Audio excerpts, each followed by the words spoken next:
అందులో పెద్దవాళ్ళు పల్లికొండ, కాటమరాజు, ఇలనూకరాజు, నలనూకరాజు వీళ్ళందరూ రాజులు.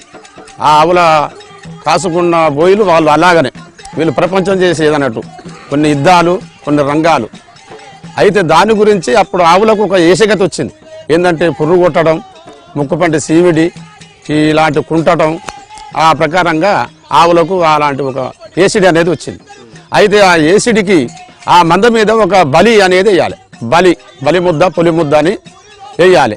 వేస్తానికి 12 మంది గొల్ల కులాల దాంట్లో ఎవరికి అక్కడ కొద్దిగా తరం కాలేదు. అంటే 12 మంది గొల్ల కులాలంటే చెప్పుతేనండి, ముస్తిగొల్ల, మొదటిగొల్ల, గంపగొల్ల, పూజగొల్ల, పుదునాటుగొల్ల, సదనపుగొల్ల, సాలగొల్ల, హాలగొల్ల, ఎర్రగొల్ల, కరణగొల్ల, దోమగొల్ల 12 మంది గొల్ల కులాలు.